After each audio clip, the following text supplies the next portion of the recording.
how many times are Dennis and I going into the creek? 0, 1, 2, 3, or more? On purpose or accidental? It'll be accidental. I don't want to go in. If it happens, it's going to be Garry's fault. Totally. Not going to be my fault. Everybody get the donations going in the chat because we might need to get some new mics. Yeah, there we go. Andy Poulton behind the camera there. Real quick, Mike, if people want to learn more about Eagle Aquatics or book a trip, how do they do that? They can email me, mrmike.dudash, D-U-D-A-S-H, dudash. We couldn't be in better hands, I'll tell you that. Yeah. Man. He knows this All right. creek. He's been up and down this creek hundreds of times. Hundreds of times. Yeah, over 1,000 trips. Yeah. On this creek. So, All right, He Mike. taught me to hold the thing Let's like get these this. boys rolling. Yeah, all It's right. time. Well, do good. it. So I'm going to get your boat to the water. You're going to take your time getting down and don't slip and bust your ass. He's using his paddle as a walking stick. And the hardest part of today is going to be getting from this grass down to the water. I'll stabilize your boat down there. You get in one at a time and you get out one at a time. look how steep this is. Boy, this is typical of the Antietam Creek. People don't realize how steep these banks are. Hard to get in, harder to get out. All right, let the adventure begin. All right, boys, have fun. I'll see you in about an hour and a half. We right now are about 300 feet upstream on the Antietam Creek above the upper bridge. And we're going to be turning, facing downstream here, and we're going to be heading towards the bridge. So that's what we'll be coming to next. And we'll stop, we'll talk a little bit about the upper bridge. Notice, Garry, how we get in that current, how quickly things move? Heck yeah. So, just to help us out, Dennis, there were how many bridges crossing the Antietam on the battlefield proper? Well, there are really 4. Now, most people think in terms of 3 bridges, but in actuality, there are 4. This is the uppermost of those bridges that we refer to as the upper bridge. Historically, it's known as the Hit Bridge or the Height Bridge, but it's located about 2.5 miles upstream from what's known as the Middle Bridge.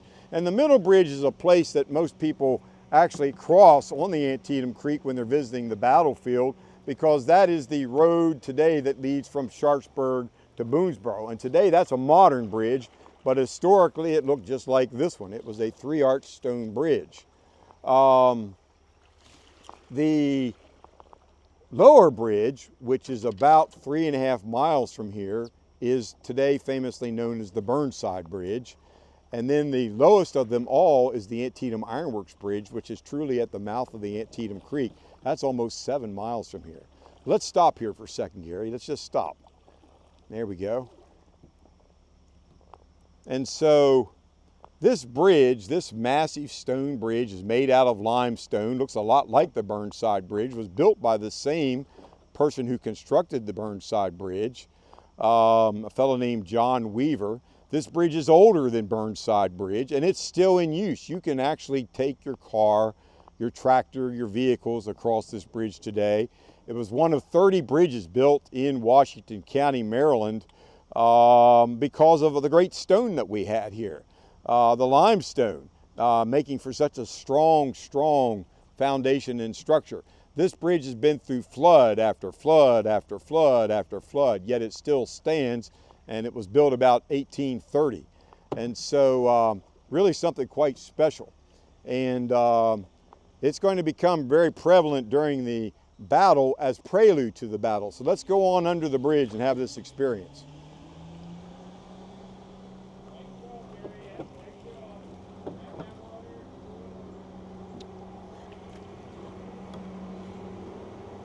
Okay, paddle, paddle, paddle, paddle, paddle, paddle, paddle, paddle, paddle, paddle, paddle, paddle, paddle, paddle. Keep paddling. Good. Good, Garry, good. That was a good test. I did that on purpose. I took you right between those rocks on purpose. Good job.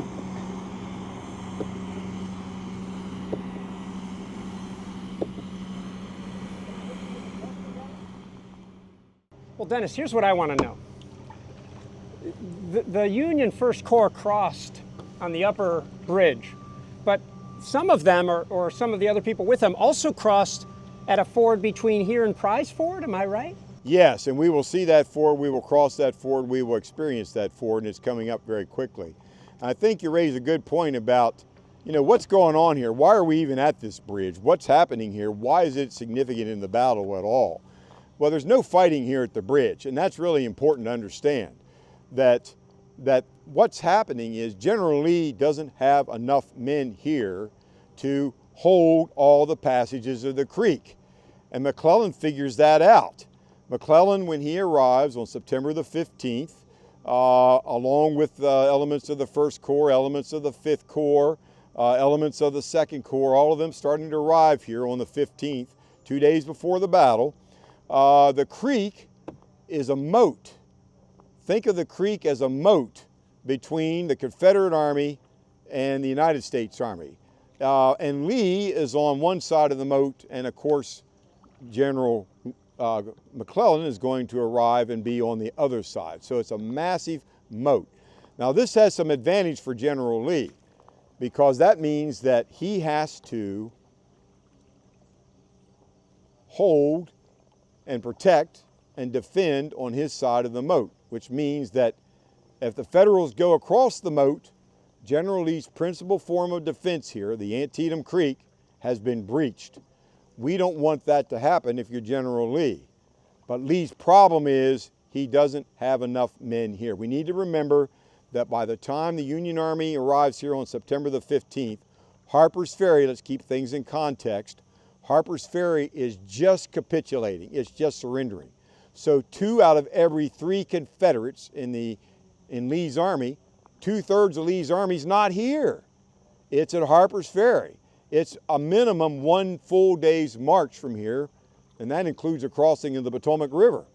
And so McClellan, when he arrives, they begin to scout possible crossings of the Antietam Creek. Now McClellan himself has an excellent defensive position. We don't think of George McClellan being on defense here at Antietam, but he's got a superb defensive position. If he wants to take position on his side of the creek and dare Lee to come across, McClellan's got high ground, he's got the moat in front of him, he's got a superb position, better than Malvern Hill, better than any defensive position he's had thus far as a commander of the Union Army. Hey, Dennis, let me break in for a sec too, because, you know, since you mentioned Malvern Hill, another battle, I wonder if anybody is thinking about, you know, First Manassas or Bull Run, where General Beauregard cannot cover all of the fords with the force he has. The rest of his force is in the valley with Joseph E. Johnston, and the Union again finds one on their far right, or the Confederate left flank, in that case Sudley or Sudley Springs Ford, to get on into the Confederate flank. And here the same thing is happening. It's all about the flanking maneuver. It's all about finding the weakest part of a line, and the weakest part of a line is always a flank, the edge of the line. And so if you can find that edge and put your force around that edge, the opposition is immediately at disadvantage. You know, back in the days when football was in its earliest years, they had a position out on the edge called flanker. And the flanker was called that because that particular person was literally the last man on the team at the farthest end of the field.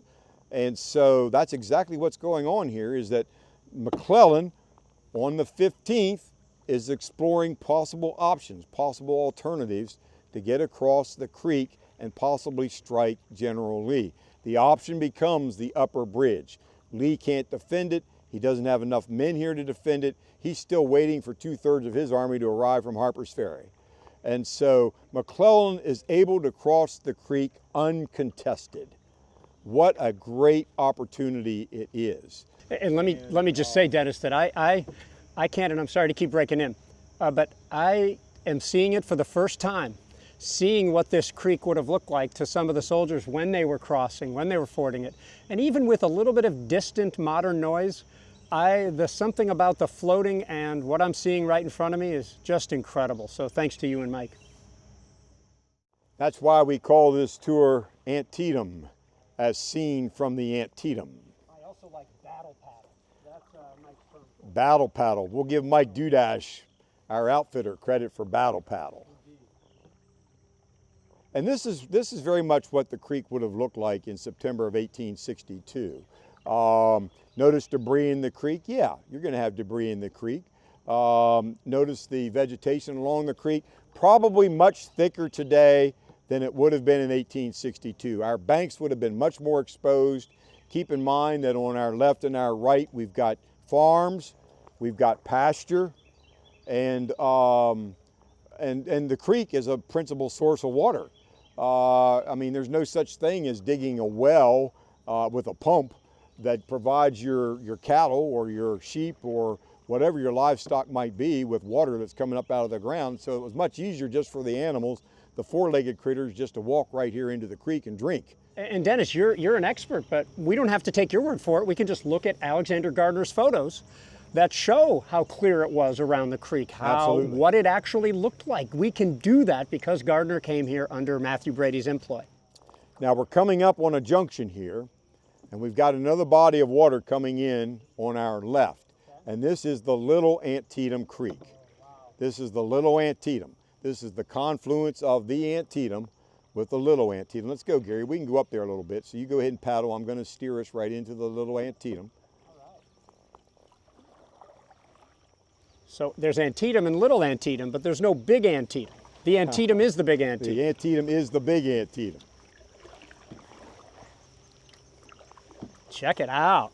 I've only seen this from a road, and barely that. This is a tributary, main tributary. The water that creates the Little Antietam is all coming from the southern end of Washington County, coming off of Elk Ridge, coming off of Red Hill. It's draining here into the Little Antietam Creek. You know, Dennis, it would be helpful so people can kind of gather maybe that upper bridge is off to our left here. Is there anything else people would recognize that you could point to in this direction? Like as we are here on the Little Antietam, where's Keedysville, where's Sharpsburg? So Keedysville is straight ahead of us. If we were able to keep paddling straight up this creek, we would come to Keedysville, and it would probably be close to 1.5 miles up the creek from this location. So we're pretty close to Keedysville. Keedysville is a little town that's halfway between Boonesboro and Sharpsburg. In fact, it was the location of Army headquarters, Army base camp for the Union Army during the battle engagement. But the principal thing that you would notice here if you came along this route, and you can follow a road that parallels the Little Antietam Creek, that is the Keedysville Road. If we were doing that, we would see a very large brick building up here to our right, and that is the Samuel Pry Mill. And Pry is a name that's familiar to Antietam aficionados. P-R-Y. Philip Pry, Samuel Pry are co-owners of the Pry Mill. That piece of machinery I is swear, driving me crazy. Maybe it is, but I'm hearing the Pry Mill, actually. It sounds like they're think sawing that's what some the wood Pry up there. Mill is? Yeah, Oh, they're grinding, man. For purposes of this video, that's what it is. We are grinding grain in the Pry Mill. We're sawing. I think that thing is actually moving on the Keedysville Road, so it gives you an idea how close the creek is to the road. All right. Now you can see here that the creek is much more shallow. Yes.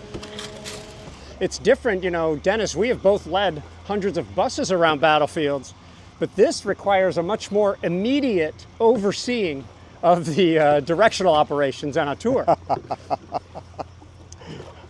Especially. Yeah, you and I just can't talk on this. This is participation.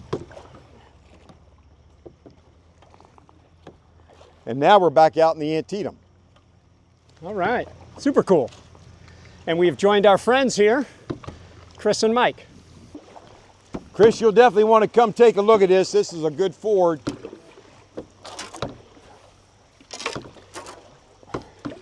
Look at how shallow it's getting. I see. See how shallow it's getting? This would just get to the top of your brogans. Go forward a little bit more. Notice the current. Yep. All right, we're in the heart of the current. I want you to feel it. I do. Because if you're walking across this ford, this is the current that you feel. Now, even though you're in the ford, it's dangerous. Right.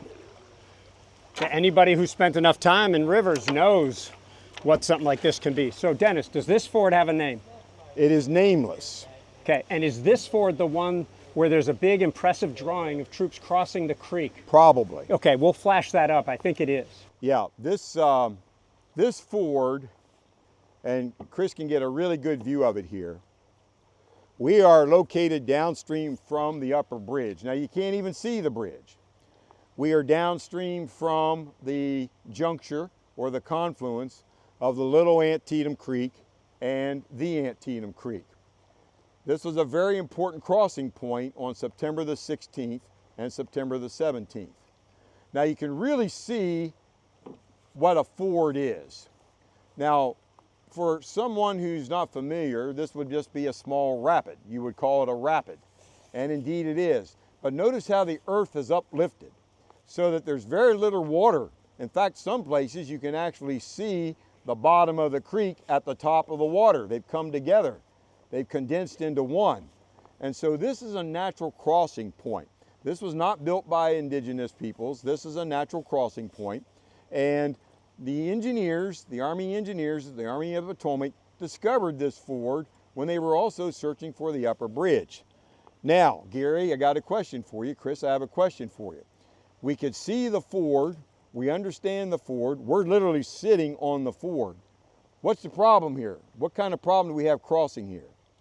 I'm seeing one right there, Kris. The banks are a huge problem. There's no ingress and egress. What if I have artillery with me or wagons? How are they going to get up? Not possible. Not possible.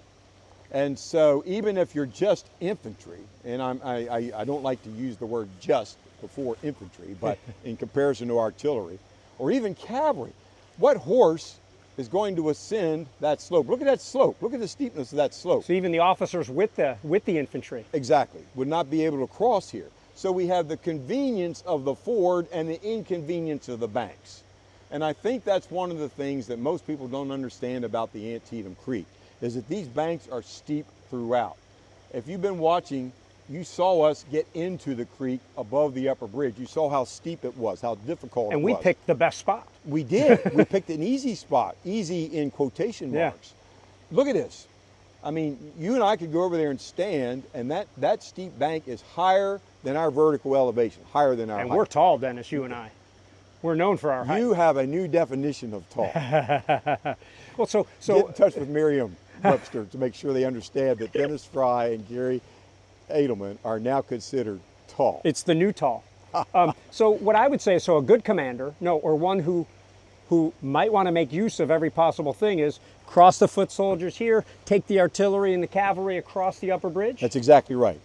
Use the bridge to take across your heavy armament, your cavalry, and if necessary, get the infantry across here. Now we know for certain that when the First Corps crosses, the bridge is a bottleneck. That bridge that we saw is only 16 feet wide. And so we're going to try to move in the First Corps alone, Joe Hooker's First Corps, on that flanking maneuver to get around General Lee's left flank. We're going to try to move all close to 11,000 men across that bridge. It's going to take a long time. And so we need to keep in mind that time is very significant. Every moment that McClellan is not on Lee's side of the creek is more moments for Lee to get more men from Harper's Ferry, to reinforce. Yeah. So this isn't some twiddly-dee, twiddly-dum movement. We got to get this done. And so even though this ford is not the best in terms of its practicality, the Pontoneers, the United States Army Pontoneers, the engineers are going to come down here and make this in some way or other more passable. Now, I don't know what they did. There's no evidence of it today because whatever they did has disappeared. Maybe through years cut of an flooding. angle on the opposite They probably bank. cut an angle on the opposite bank so that the men could get down here and get up out of here and make this ford a passable point. One last point before maybe we go. I just wonder if this will help to silence or get the Burnside Bridge people who think they know just what they would have done. How easy it would have been to use Snavely's Ford to get all the artillery across and all the cavalry across. Maybe they will look at a reassessment when they see something like this. This creek completely changes interpretations of the Battle of Antietam. I mean, we need to understand that most of the battle is not fought on the creek. Almost none of it, with the exception of the little bit around the Burnside Bridge, is actually fought on the Antietam. But this creek is determinant in terms of how the battle will be fought, how we get troops on the field, especially for McClellan. McClellan's got to get his army across the creek. So we often think about McClellan here being slow, being cautious, being methodical, and those are characteristics, there's no question, of George McClellan. But here, I'm going to use a word that almost is an oxymoron with George McClellan. He is aggressive. He is attempting to move his forces across this moat using whatever means he can rapidly, because he knows time is against him if Lee is reinforcing as his army reunites coming up from Harper's Ferry. So McClellan does not have the luxury of time here. So any way we can get across the creek, we're going to do it. And this ford, though not the best, will be modified by the pontoneers, by the engineers, in such a way that we move an entire infantry division across here. And you want to talk about something important. One of the things, look, again, nobody sees this. You don't see this unless you're on the creek or if you own the property on either side of the creek. And this is all private property. That's not public property over here. That's not the Antietam battlefield, and it's not the Antietam battlefield here. So the only way we can see this is through the courtesy of Mike, our outfitter, coming here to be able to come out and see it from the creek itself. But what I want to point out here is that this also becomes a crossing point for the 6th Corps later in the day that comes as a reinforcement to the field. And so again, McClellan trying to get forces on the field as quickly as possible. The 6th Corps coming up from Pleasant Valley in front of Harper's Ferry to reinforce the U.S. Army. This proves right here at this ford is a location where McClellan doesn't simply keep his reinforcements on his side of the creek. They cross at this point, they ultimately end up in front of the Dunker Church, and they help preserve the line there for McClellan at 1 o'clock in the afternoon on the 17th. This is where Franklin's forces will cross. That sounds like reassessment need number 3. Aha! McClellan didn't have 170,000 soldiers on the other side of Antietam Creek that he wasn't using. He moved the whole 6th Corps and a lot of the 5th Corps across this creek. That's correct. It happened on battle day. And in fact, the 6th Corps was not even here when the battle began. They weren't sitting over there in reserve. They were in Pleasant Valley.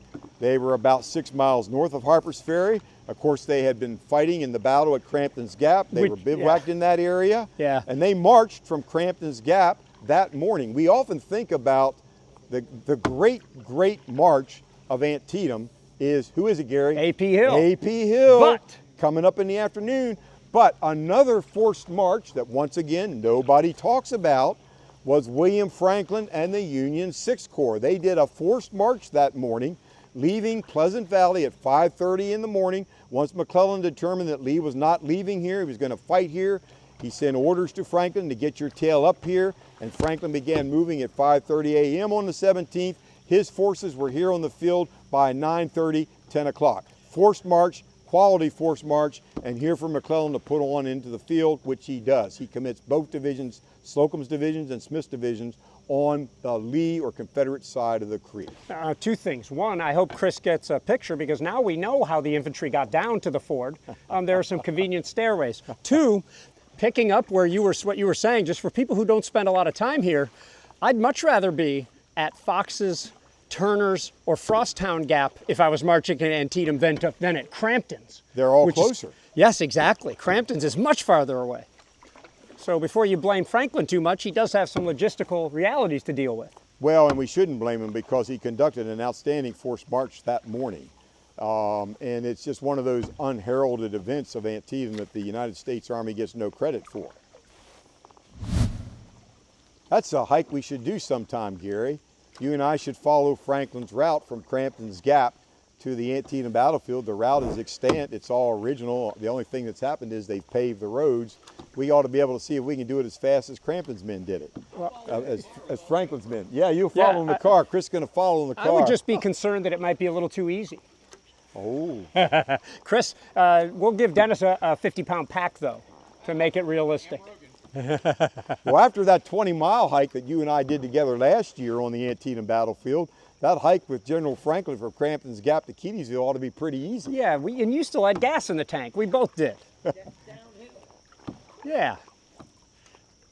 Well, this is just beautiful. I can't stress it enough. I mean, here I've seen a creek I've never seen from the creek. I've seen a ford I've never seen before, except in a photo or a drawing. Now And notice in front of us, see how the water starts to break? yeah, That's a sign of where the ground level is elevating so that it gives us just a little bit of a ripple or a little bit of a rapid. Let's let Mike go ahead here. I wonder how many of our viewers would like to do this and be with us today. Well, we Yeah. could have a flotilla. Well- We'd have a whole army. We'd have to bring in the United States Navy. they're going to tell us, to be sure, if they wanted to be here, and if not, they can hire Mike and maybe even get you someday. Who knows? I know you are in play hard to get. Listen to that rapid. This is great. Super cool. What's the deepest part of this creek? Does it ever get 10 or 15 feet? I don't know where that well. Yes, at man-made dams. Yes, of course. And this creek actually was a hydraulic source that helped make people very wealthy here in the Antietam Valley. If you wanted to become rich in the Antietam Valley, like the Frye family, like Philip and Samuel Frye, own a grist mill. This was a great agricultural valley growing wheat. Wheat was a product that was gold during the 18th and 19th century. And you could make a lot of money by milling wheat into flour. And so to have a flour mill, the only source of power that you had was water power, hydraulic power. And so the Antietam Creek was dammed up over and over and over again by these various entrepreneurs in the 18th century. I'm talking 1740s, 1750s. Even before the French and Indian War, the Antietam Creek is a source of energy for the purpose of producing flour from these mills. And so obviously at a dam, the creek could really back up and get deep. But naturally, it's not very deep at all. In most cases, you and I can see the bottom. Most cases with our paddle, we can feel the bottom. It's just not very deep. That doesn't mean it's not dangerous. I mean, all water can kill you if you're not careful. And that's the reason why we're wearing our life preservers. Now that's the way to see the creek, Gary. Look at those geese. Yeah. Look at that aerial view they've got. And you know what? And I haven't stepped in any goose dump since we've been out here. So that's a great thing in That's a itself. good thing. We don't want to be stepping in goose dump while we're in the boat. So we're going to follow Mike through. We got a rapid here. Yeah. Looks like he's going to the right side. Actually, let's stop here. Okay, let's go ahead. Let's just follow him through. Follow him through. All right. Follow him through. We're not quite going where he was. Okay, we'll get down low. Okay, I got you. I got Okay, you. good. Stay low. This looks pretty decent to me. Stay low. Follow him. Stay low. I'm going to lift this up for me. Get ready. Okay, good. Paddle, paddle, paddle, paddle. Good, good, good, good, good, Gary. Good, good, good, good. Well done, well You're done. doing your You're an Stonewall excellent- Jackson quote there. Good, good. You're an excellent partner here. Doing great. A little sycamore as far as I know. Yes, sir. Sycamore trees. Yeah. Classic for the Antietam, of course. That one's not quite as old as our friend at the Burnside Bridge. We'll get No. a good close-up view of it. No, but I think, yeah, Antietam, most of Antietam's witness trees, according to the park, are sycamores. And Yes. there's a good number on the roulette farm, as I remember. Now notice we start to see some open pasture Yes. on our left and on our right, and the banks aren't quite as low. And this is what it more would have appeared as on battle day, much more open like this, where we Yes. could actually see the ground. Now the banks are still steep, not quite as steep as where we were a moment ago, but you can't cross here, it's too deep. This section of the creek that we're in here, Oh, yeah. if you're wearing your waist belt with your percussion caps and your cartridge box, you're going to be in the drink. You'd have to hold that and your gun You'd and have to be your holding your bullets gun over up the head. and everything up above your head. And soldiers, you know, we need to remember that we as a society, as a culture, we love to swim. And a lot of people that live in this country today know how to swim. During the Civil War, most people did not know how to swim. Swimming was not a big recreation. People were afraid of water like this. They know that water like this can kill people, can drown you. And so water was not a welcome sight. And so if you can't see the bottom, you didn't want to go into it. You did not want to go into it. And you cannot see the bottom here, Gary. We're very deep. No. He seems like at least 5 feet. And that'll kill somebody. Yeah, that fear of not being able to swim and being in water where you can't see the bottom of the creek was a very, very real phobia. And imagine if you're wearing a pack and you have even slight swimming skills, you get waterlogged and, oh. Well, and then of course, what happens if your cartridges get wet? You're just useless. Yep. You're absolutely useless. You can have 60 rounds, and if you take a dump in this water, you are a completely useless soldier. So Your percussion caps can't get wet. I mean, this is one reason why they could not be, sometimes were not very effective fighting in rain. Well, you know, moisture is the enemy of black powder and a percussion yes, cap. it is. So here we are approaching, I assume, sort of almost halfway through our float, and we haven't dumped yet. How are you feeling? Are you willing to tempt fate and make a proclamation or an estimate, Dennis? No. I'm not making that until we go over the final dam. The final dam is below Burnside Bridge. I have seen that dam many a time, and I have never thought about going over it on a canoe. We're going over it today, buddy.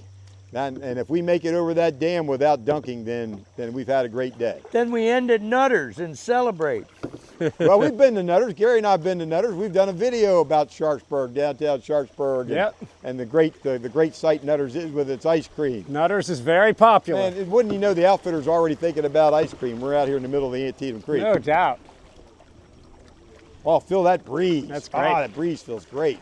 Yeah, this is some good Battle of Antietam You know, actually, weather. today is weather day. Today, September 17th, 1862 is almost identical to what we've got today. Yes. The temperature was about 75 degrees, fairly high humidity, and sunrise was at 5:43 a.m. Of course, there was no such thing as daylight savings time. So 5:43 a.m. the sun rises. General Lee got up that morning at about 4 a.m. And McClellan, you don't know exactly what his schedule was, but I'm sure he was awake. Another thing we need to know, Gary, is McClellan actually did cross the creek. He probably went across the upper bridge. In fact, I'd say, I almost guarantee you he went across the upper bridge. That's interesting. On the 16th, the day before the battle. As General Hooker's forces were crossing the bridge and getting on the Confederate side of the creek, McClellan wanted to go over there too and see what was going on. And they were very pleased that they had no opposition. They were very pleased that they were actually able to capture the Hagerstown-Sharpsburg Turnpike, cutting off Lee's route north. And that was a great accomplishment for McClellan, again, which he gets very little credit for. Yes, that you're was really, so right. That was really the purpose of the flanking maneuver. The purpose of the flanking maneuver, you and I have talked about this before, was to seize the route north so Lee could not continue the invasion into Pennsylvania. More particularly, I learned that from you. So now it's my thing, but I learned it from you. I'm very happy to share it with you as your thing, because McClellan literally stops the invasion at this point. And he did it because he came across the creek, he used the upper bridge and the ford below it, and he actually seizes the Hagerstown Turnpike, which is about 2 miles or so from the upper bridge. Great accomplishment by McClellan, and he hardly fired a shot. No opposition. Once again, Lee just didn't have the manpower to be able to cover that crossing. I want to share a theory with you, Gary. My theory is that General Lee, I can't prove this, but this is just a supposition. Lee, knowing McClellan, we got a rapid coming up. Okay, Yeah. let's concentrate on this rapid. All right. We'll come back to General Lee. Trying to go right where he was. Paddle, paddle, paddle, paddle. Paddle, paddle, paddle. Paddle, paddle, paddle. Paddle, paddle hard. Paddle, paddle hard. Good. Good job. Well done. Thank you, sir. Well done in the back. I don't know if any of you noticed any anxiety on my face as we went through that rapid. Well, we've got a camera right on your face. Gary's got a camera right on me. That was well done. Hey, we've got a personal escort. We've got Canada geese that are leading us down the creek, showing us the way. Hey, got a rapid. Paddle, paddle, paddle. Paddle, paddle. Paddle, paddle. Are you surprised, Gary, at how often these rapids come up? I guess I had no thought of it. You know, I've had such a limited engagement with the creek at such few disparate spots that I guess I don't know if I'm surprised or not, Dennis. What do you see here to your right? Look to your right. What do you see to your right? Well, I see the Three Farms Trail. Do you see that stone wall? Yeah. That's not natural. Somebody built that up. That's been built up. To Now, protect my the creek. guess is at one time that was a approach for cattle. Could have been a into bridge. the creek. Okay, yeah. So there's little idiosyncrasies that when you open your eyes and you're going down here that you could see that to say, ah, yeah, look at that. That's an anomaly. Wonder what was happening there. Now notice the limestone. Notice the natural limestone here along the rock. Oh, yeah. And of course you can see the results of flooding. You can see that the roots of these trees are exposed. What a creature is a tree. What a creation is a tree. I mean, these things weigh thousands and thousands of pounds. All right, you're steering, Dennis, right? I'm So steering. here's You're where I gonna get do the paddle, momentum buddy. going. So I'm your target. Keep pulling yourself to me, pulling yourself to me, pulling yourself Come to on. me, pulling yourself Pull hard, to pull me. hard, pull hard, pull hard.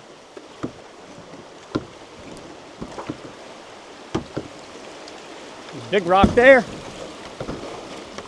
Hold on. Hold That's on. good. Come on. Good, good, good, good, good. Come on. Good, good. Pull, pull, pull hard, pull hard, pull hard. There you go. Let's just stop and look at what we went through.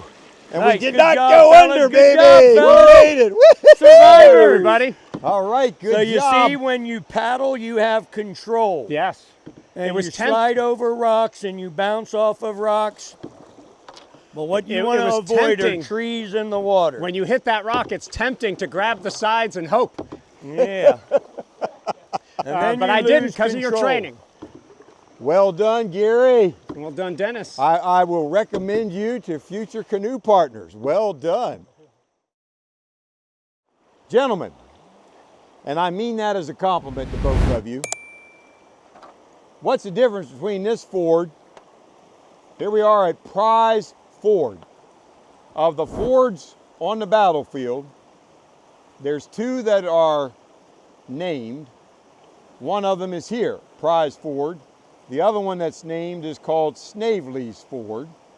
Snavely, S-N-A-V, I think it's S-N-A-V-E-L-Y, Snavely's Ford, is located down below Burnside Bridge and would be a significant crossing point for Rodman's division of the Union 9th Corps to flank the Confederates that were defending the Burnside Bridge position.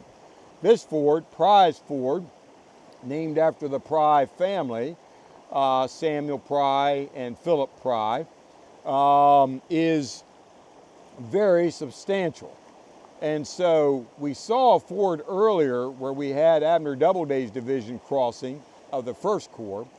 Here at Prize Ford, we're going to have the Union 2nd Corps crossing. And I'm going to go just briefly talk about why they're crossing here. The battle is underway. McClellan's had great success that morning. He has pushed Lee back from the North Woods, pushed Lee out of the East Woods. He has sent Lee scurrying out of the cornfield, and Lee has lost the high position, the high ground on the Moomaw farm, which is where the visitor center is located today, opposite Dunker Church. So all along the line, the entire left and left center of Robert E. Lee's line has collapsed, We think about Lee trying to collapse Meade's line at Gettysburg on July 3rd. Well, here it happened to him. The difference is Meade held on July 3rd. Lee is losing, and he's already lost. The only Confederates that are in their original positions are either dead or crawling on the ground wounded. Every Confederate that could stand vertical is gone. They have retreated. They have left Lee's position, ranging from the Dunker Church all the way up towards the north end of the cornfield. They evacuated that position, and finally McClellan has had a victory, but it's not done yet. Fortunately, McClellan's got something in his back pocket, literally, and that's reinforcements. And that's the Union's 2nd Corps, the largest corps in the Army, a veteran corps, almost 16,000 men that McClellan has fought with, seen how they do in battle, and he trusts. And so at about 7:15, 7:20 in the morning, McClellan can see that the Confederate line has collapsed. He can see that from his headquarters on the high ground at the Philip Frye house. So let's finish him off. So he decides to bring in the 2nd Corps and move it from near his headquarters, where it's been held in reserve, and to commit them on the Confederate side of the creek to try to finish Lee off. And so they've got to find a place to cross. They don't have much time. They're not going to be able to use the bridge. They're not going to be able to use the upper bridge. So here's my first question to you two gentlemen.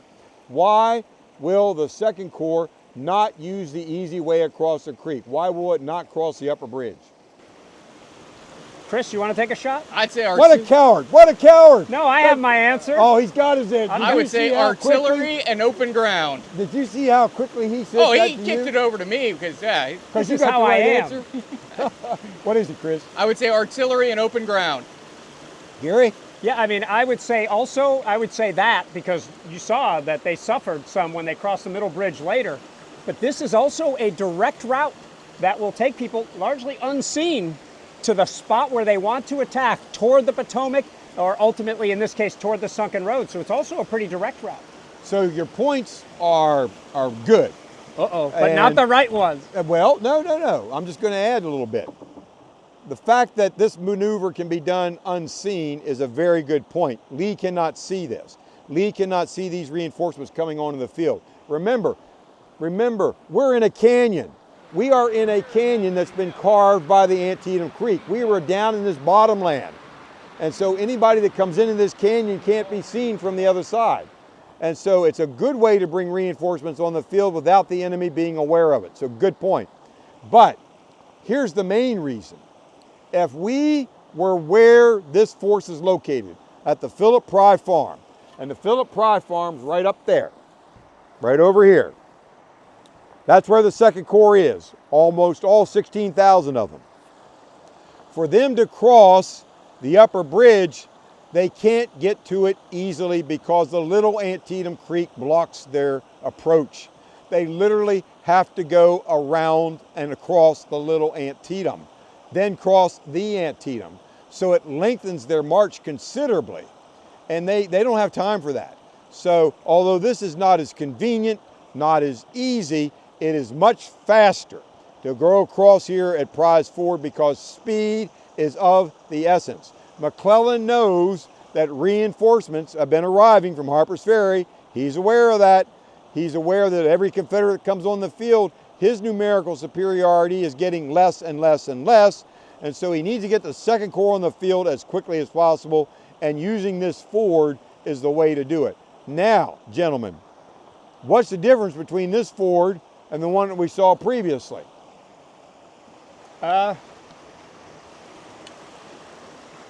This one's, first of all, it's swifter, to be sure. Stop. That's all you got to say. Yeah. I mean, look at this. This is a waterfall. And remember I said earlier, most of these men can't swim. This is really frightening to cross here. The other thing is, if Garry and Kris and I got out here and tried to cross here, the current would absolutely sweep us away. Even 3 or 4 inches of current, that's It all it would takes. absolutely sweep us away. You know, all of us are aware about don't take your car into floodwaters because of the force of the water. The force of the water can pick up a car and carry you away quickly. We wouldn't stand a chance here. I mean, look at the speed of that water. Remember, swift current, the original indigenous name, the translation of Antietam. Here it is, prima facie evidence. So, how do you cross here, gentlemen? Because we're going to cross almost 16,000 men here. How do we do it? You put a rope across and you put cavalry downstream to sweep up anybody who falls. Okay, good idea. We got plenty of cavalry. Cavalry's not engaged. Many of Pleasanton's cavalry are literally on the hill behind us, up by headquarters. Many of Pleasanton's cavalry are right in the center of the field, so that's not a bad idea. Having rope, pontooniers, engineers certainly would have had that. You got something to hang on to give you balance. We don't know what it looked like here technically, and we don't have any reports about crossing the ford, but that would help to give us some stability. Now, all of us have hiked in Civil War brogans, Civil War shoes. What kind of traction do you have with a brogan? Little to none. None. Especially when they're wet. Yeah, none's a good four-letter word to describe traction with a brogan. I mean, you don't. That leather against that ground and you're gonna slip. And you're right, Kris, when it's wet, you can hardly stand up. It's like ice skating. And so, what do we do about that? What do we do about the fact that the brogans are so slick? Go barefoot. Barefoot, absolutely. Great idea. Take the shoes off, take a few minutes, take the shoes off. You're gonna have better traction with your naked foot than you are with that shoe on your foot. All right, is there any other factor that you might see under a consideration here on how we cross this point? Because this looks pretty impossible.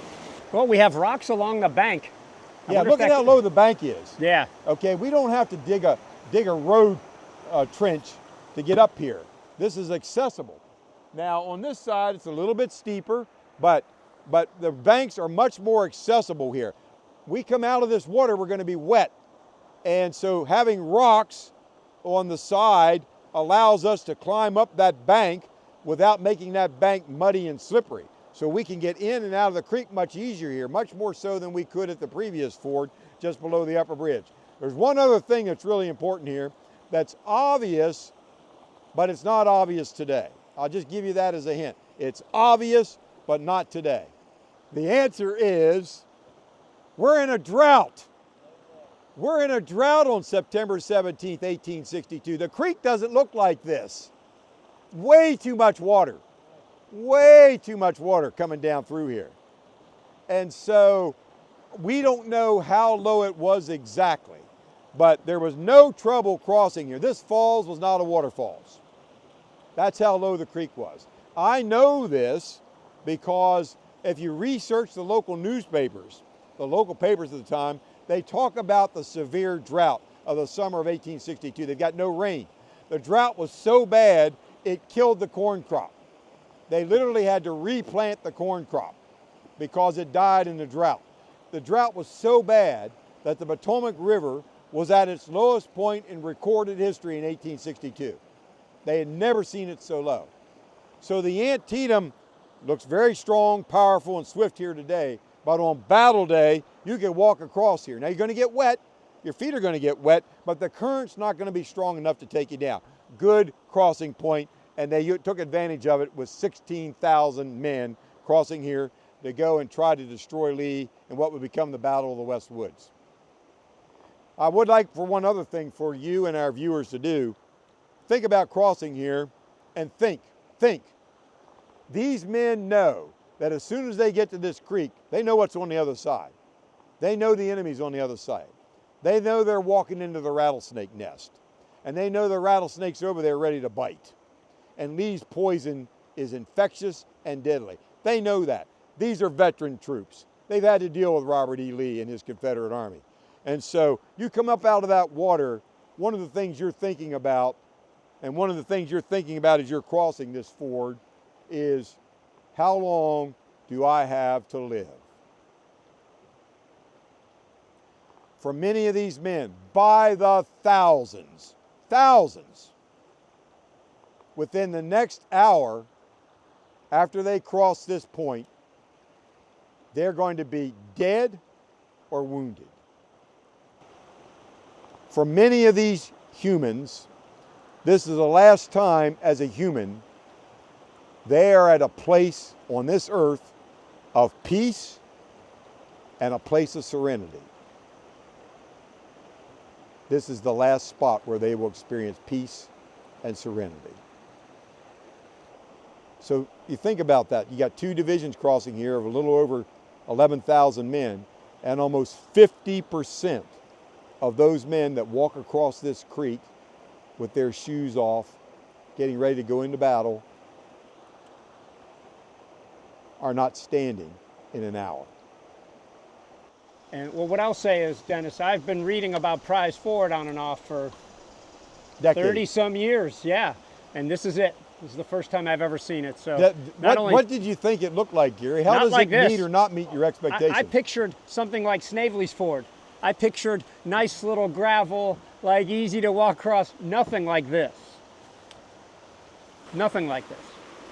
How about you, Kris? What did you picture? Because you're well-versed, well-read. You know Slot Antietam. machines, neon lights. I was expecting everyone to know where it was. No, I agree with Garry. You know something? If it wasn't for the American Battlefield Trust and Battlefield Preservation, that's exactly what we would have here. It's true. Slot machines and neon lights. No, it's actually more narrow than I thought it would be, and it's more of a rock ledge. It almost looks like a ledge, just almost like a natural bridge, which is pretty amazing to see, and especially from coming, from upstream to downstream, taking a look back towards it. I think it's a great perspective. Gentlemen, let's proceed to the middle bridge.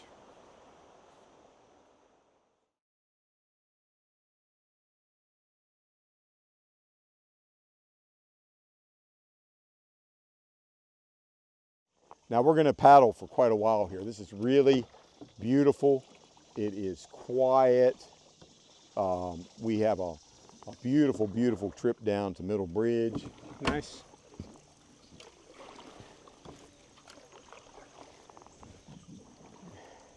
Isn't this wild? And I mean that literally. Look at how wild this is. I mean, isn't it unbelievable to be in a scene like this that hasn't changed really since the 19th century, and to think how close we are to Washington, D.C., Northern Virginia, the D.C. metropolitan area, Baltimore, all these massive urban centers. I mean, we're only, 70, 80 minutes from those locations. And look at this. Look at the wildness of this. How I would contrast this, too, with the Potomac, which is loud and a lot more structures around it. This is a truly, like you said, 19th century experience. Sure, I've got a phone on me. We've got life preservers and a aluminum boat, but otherwise, we get something pretty close. Well, and this is again a good example for us to talk about preservation. This just didn't happen. I mean, Mother God and Father God create this for all of us, but it was up to humans to try to protect it. And look what we got in front of us, Garry. See that? Isn't that lovely? Super lovely. And I'll say that Washington County, Maryland, like you said, it doesn't happen by accident. This isn't all federal government or the trust or Save Historic Antietam Foundation. There have been a lot of locals here preserving some of the natural sites around the Antietam battlefield that helps retain the flavor here. Absolutely. Character. Yeah, I mean, as you well know, Garry, and as many trust members know, the Antietam battlefield is the largest Civil War preserve in the United States, almost 9,000 acres. And most of it is not federal. The battlefield itself is about 3,300 acres. Wow. Notice that we don't even have dirt anymore. We got rock, we got limestone. There's no way you're crossing here. And I mean, look at how the Antietam has carved this canyon. You really get a sense of the canyon in this part of the creek. You really get a sense of the canyon. And you really get a sense of how difficult it would be to cross. I mean, Lee had the right idea. Keep in mind, General Lee never saw this place. He'd never been here. And there's no such thing as the United States Geological Survey, so there's no topographic map. So he doesn't know how wide the creek is, how deep the creek is. He doesn't know where the crossing points of the creek are.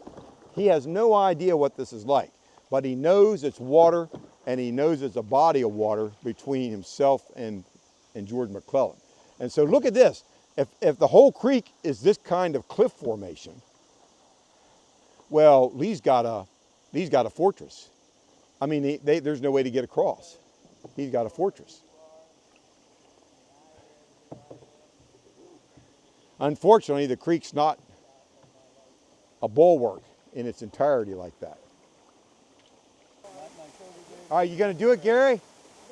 He's going in. Oh, he couldn't stand it. He's going in. Here's the 8-year-old in him. There's the inner child, man. Hey, don't forget to take the hat off, Garry. We don't want to get the hat wet. Oh, get the hat wet, we do Garry. not want to get the wash hat that wet. hat. You've needed to wash it for 20 years now. You got a flat rock and then it's going deep. All right. Ready?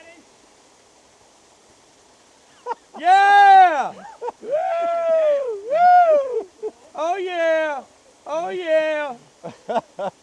Exhilarating. Yeah. Exhilarating. As close to a baptism as we could have today.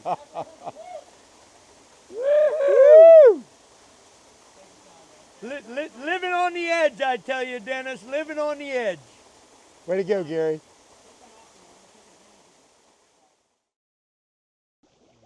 I think this is a good place to talk about how General Lee did not expect General McClellan to come across this creek.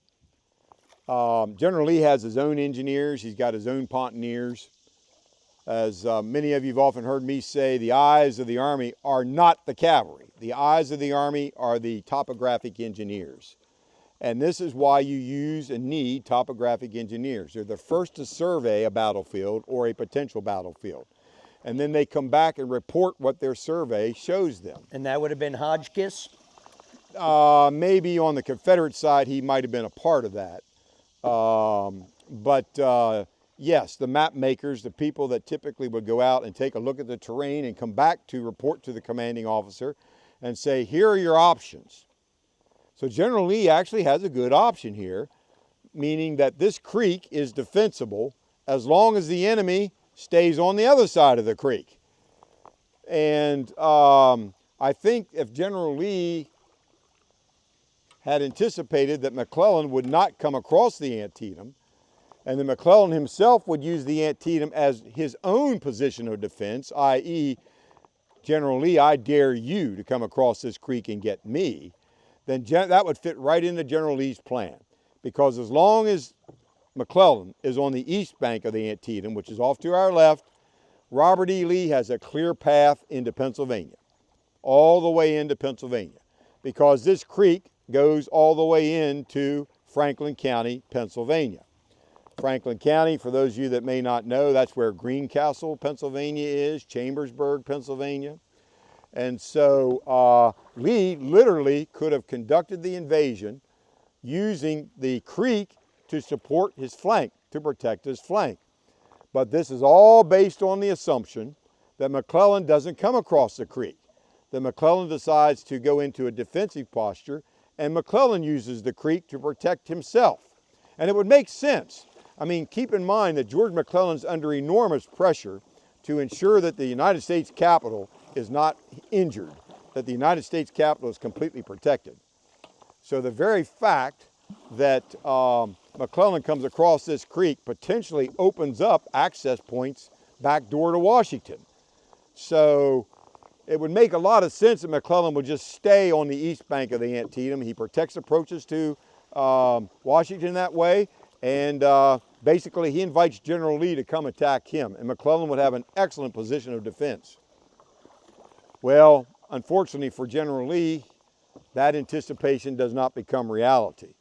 McClellan, in this case, does not cooperate and stay on the east bank, and he comes across, as we've discovered, and that completely foils Lee's plan and blocks his invasion route. I don't think people think of it that way. Excellent, Dennis. You're always doing that, making people think about something they know or think they know in a different way. You know, Gary, the greatest power we have is thinking. And isn't it sad that too many of us, including you and me, sometimes don't think enough? Yes, such as some people may say when I decided to take a bath in a little waterfall freshet earlier. You needed that bath. You were starting to stink.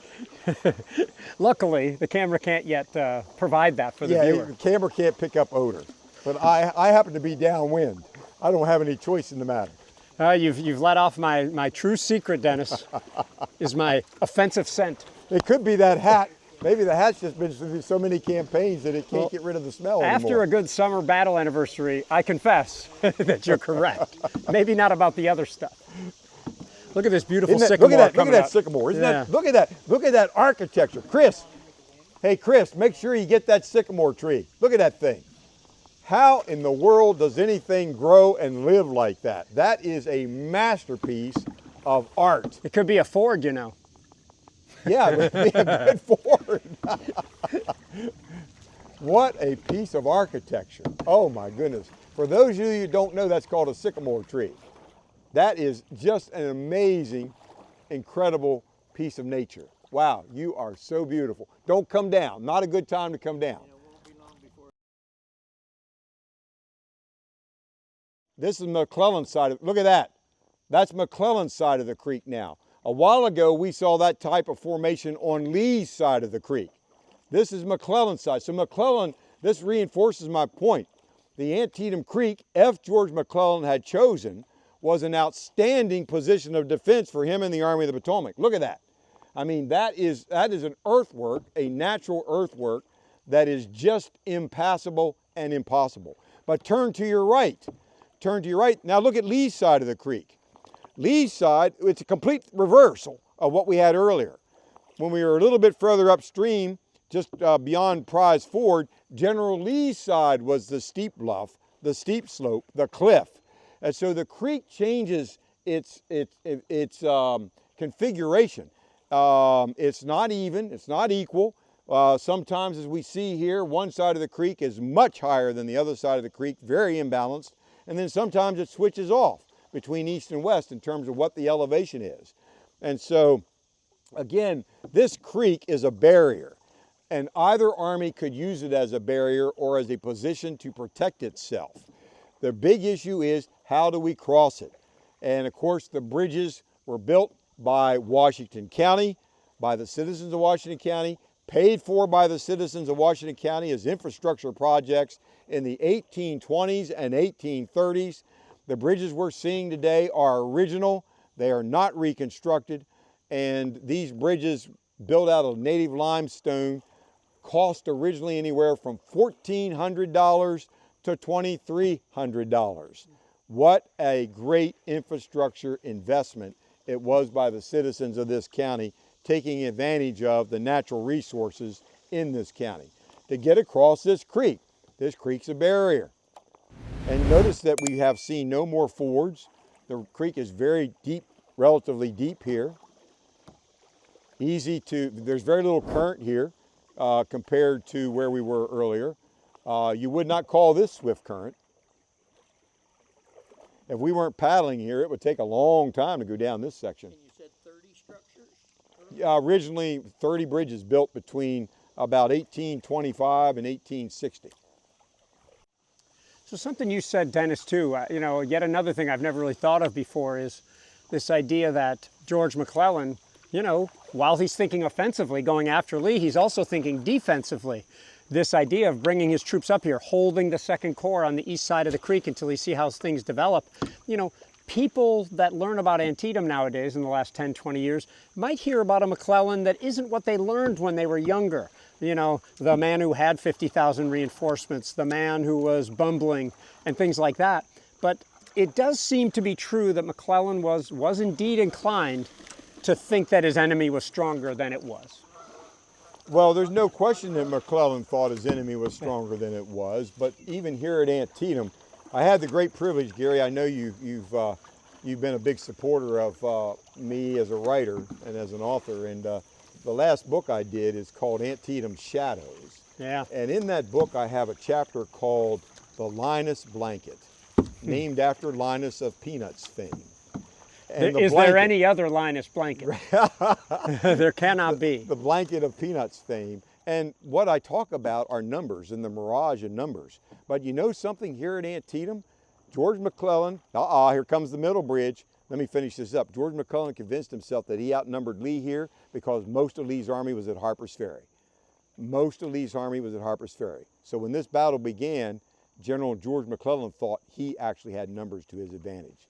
Now, dead ahead of us is the middle bridge. Now, of course, this is a modern structure. If we were approaching this in 1862, we would see a three-arched stone bridge that looks almost identical to the upper bridge and the Burnside Bridge. This is the main turnpike that went from Boonesboro to your left, to our left, to Sharpsburg, to our right. We are very close to Sharpsburg here. We are less than a mile to our right from Sharpsburg. on this turnpike. Now, when you look at a map, you would think that much of the Battle of Antietam would have been fought over this bridge, because this was the central highway. I mean, this was the main access point across the creek. It was the main road. It was the main freeway into Sharpsburg, coming from the east and west. But this bridge, the middle bridge, there's no fighting, hardly at all. The Federals will take high ground to our left on the 15th. Lee's on the ground to our right. And Lee is willing to give up this bridge because he's got lots of forces over here to his right. Meaning, yeah, give them the bridge, let them have the bridge, but if they try to advance from the bridge, I will clobber them. So Lee has strong artillery positions to our right. And if anybody comes across this bridge and then tries to raise their head on the high ground above it, they're going to get blasted. So Lee did not have to hold the bridge physically. He did not have to have his forces here on the bridge. He made no attempt to destroy the bridge. That would have been virtually impossible. They didn't have the means and the engineering to destroy a bridge like this in 1862. But it wasn't imperative that General Lee hold this bridge, because if the enemy comes across, Lee's got a stronger position to our east, 1 mile from here, on the high ground overlooking Sharpsburg and what we today call Cemetery Hill. That is where General Lee would make his position of defense. Now this bridge, what happened to the stone bridge? What happened to the original 3-arch bridge? Well, there was a thing in 1889. What was it, Gary? Kris, what happened in 1889? Hugo? Hugo, right, Hugo, you got it. Yeah, it was about as bad as Hugo. What happened in 1889? Terrible storm. Yep. Man, we've got great, no wonder you guys work for the American Battlefield Trust. Do you hear I have never been around such intelligent, Did you just hear how people. general the question was, or the answer was, so that nobody could deny it, nor was it specific enough to be helpful? That's what I said, you're just brilliant. Yeah. You're just brilliant. Impossible to deny. Does anybody know what happened in 1889? Yes. I bet many of our viewers know what happened in 1889. One person on this canoe does. I bet you our I'm going to give you a clue. I bet you our Pennsylvania viewers know what happened in 1889. Johnstown flood. Johnstown flood wiped this bridge out. Wow. Johnstown flood. Wow. Stone Bridge. Never knew that. Wiped That's out. new to me. So, Dennis, a couple of things.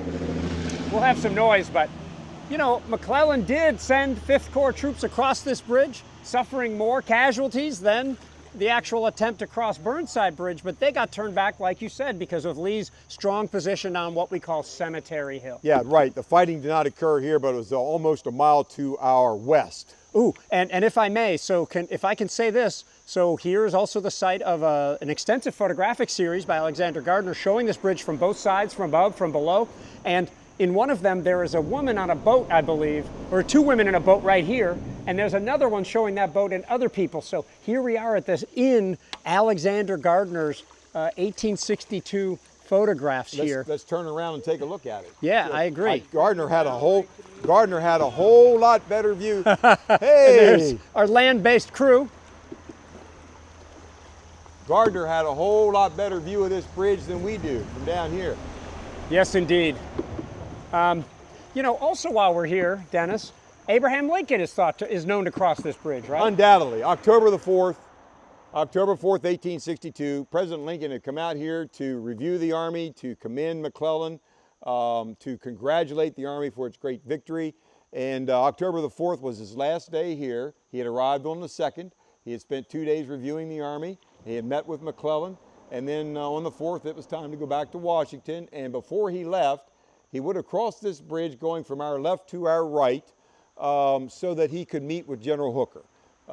General Hooker had been badly wounded near the Dunker Church. He wanted to meet with General Richardson, who was badly wounded in front of the Bloody Lane.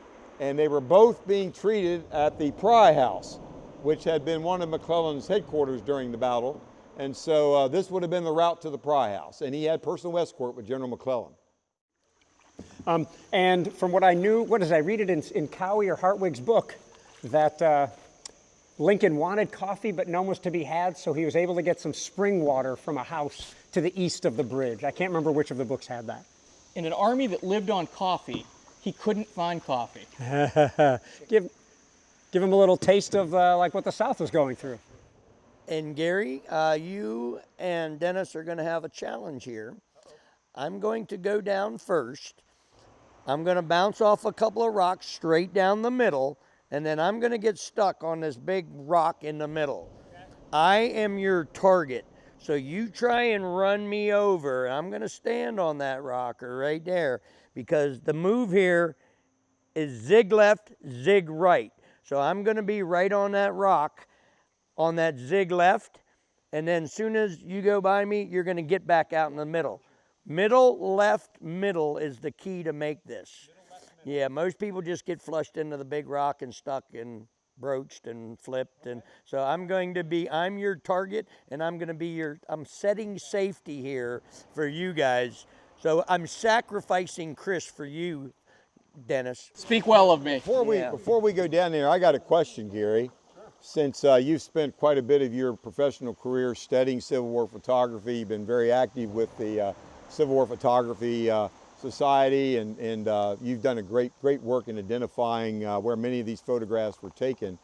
Why do you think Gardner was so fascinated with this particular site? What do you think brought forth his interest in all these photographs that he took here at the Middle Bridge? Well, I'll go back to what my mentor, William Frazanito, sort of speculated. You know, once the dead were buried and the hospital had been photographed, that's when he started recording something like 21 photos of the Burnside, the now Burnside, and the Middle Bridge. And he took them from all over the place here.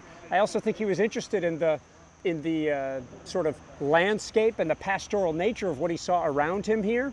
And then, of course, some of the do-gooders and visitors were showing up here. I can only think that he ran out of what became his typical sort of subject matter and then went for the beauty angle. He became an artist of a different form. Correct. Instead of an artist who was showing the dead, he became an artist of the living. Or you could say, instead of a documentary photographer, he became a landscape photographer. Instead of being a photojournalist, you know, he became something else. Great. I'll take any photographic questions, especially before we go to this difficult spot and maybe dunk. So we'll see. So this was known as the Orndorff Bridge, yes, also because there was a large mill here, a large grist mill, and I spoke earlier about if you wanted to get rich in the Antietam Valley, own a grist mill and make flour out of wheat. This was one of the largest mills right here. And so we're going to be going through the ruins of a dam. And that's one reason why this is so difficult. It's not only a rapid, but there would have been a dam here historically, a large dam, that would have backed this up. And so at the time that Gardner was here, this water would have been much deeper at this point. And of course, Newcomer's house and the barn and a lot of this is photographed by Gardner. Yes. Yeah, Newcomer was the name of the family that owned it after Orndorff. And so historically known as Orndorff's Mill, because when the bridge was built, the Middle Bridge, the Orndorff family owned and operated the mill, and then it became Newcomer's.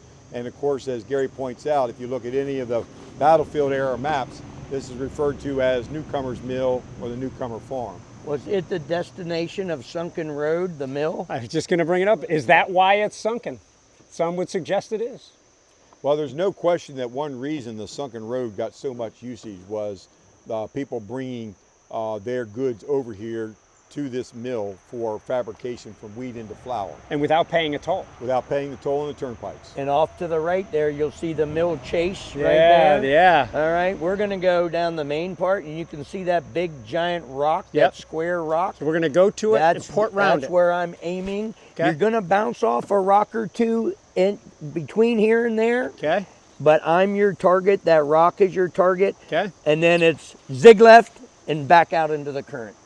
So that's your crux move. You want Gary paddling hard, right? Well, yeah, I want to say in control. Okay. So I want you to have a blade in the water. Okay. And I want you to be using your hips, because boom, you're going to hit a rock. All right. Boom, you're going to hit a rock. Dennis is going to steer. If you keep momentum, you will make it.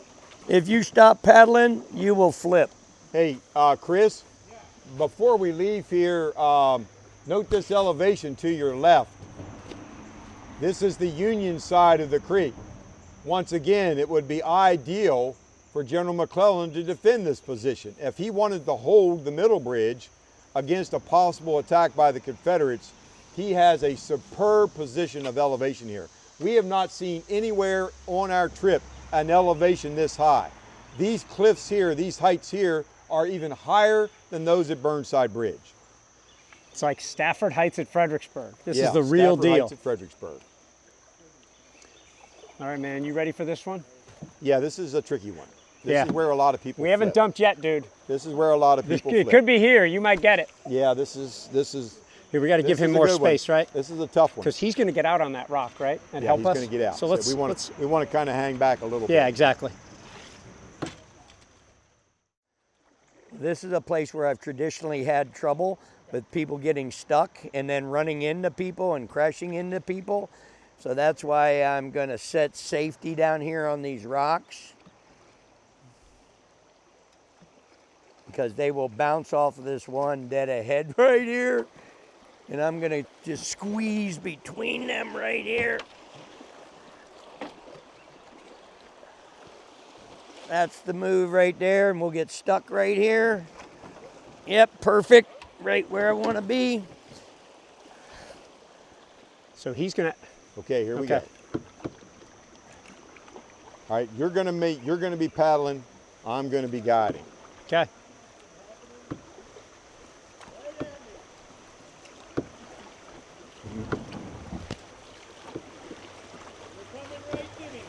Okay.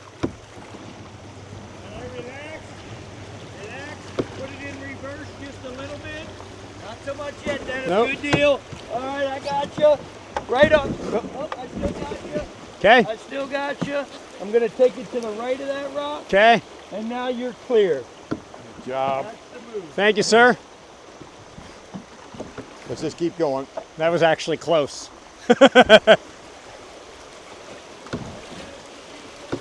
Just keep on going. Just keep on paddling. Here we got a little Yep, keep thing on here. paddling. Keep on paddling. Keep on paddling. Wow. Okay, we're going to go to the right here. We're going to go to the right. Okay. Put your paddle in and stop. That's good, good, good. Just put your paddle in and stop. Keep it in right there. I don't want to go fully sideways. Yep. Looks like we're hitting land. That's what we want to do. Perfect. Excellent. Woo! That was close. Woo! Now you know why he was standing on that rock. Yeah, we might have had some real trouble without him. That's a tough position there. That's a place where a lot of people dump. Yeah. On previous tours that I've done with lots of groups, that is a... Dude, I'm glad to we have you often in the back sit here and wait because canoe after canoe after canoe goes in the drink right there.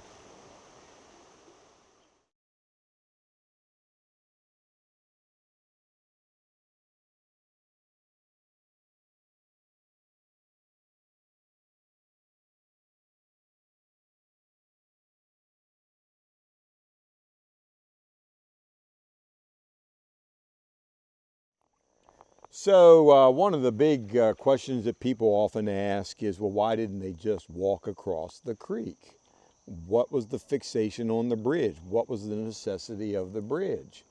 If the creek is this shallow and it's not deep and we're in the middle of a drought and it's even less depth than what we have today, what was the problem in going across the creek and forget the bridge? And so all those have gotten that question time and again, and it's a good question. It's a quality question.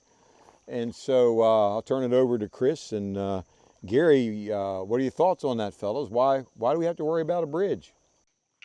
Well, it's a military crossing. You need to move the entire wing of the Army across, you need to have a solid bridge that can bring across artillery, wagons, extra ammunition, all the men, everything, because if we're hitting Lee on his flank and in the side, we need to make sure that we can bring as much firepower as possible. And we know that Lee will ultimately hold Sharpsburg by the end of the battle, right? But we treat it as if we know that Burnside's men, other men, weren't going to end up 10 miles away from here.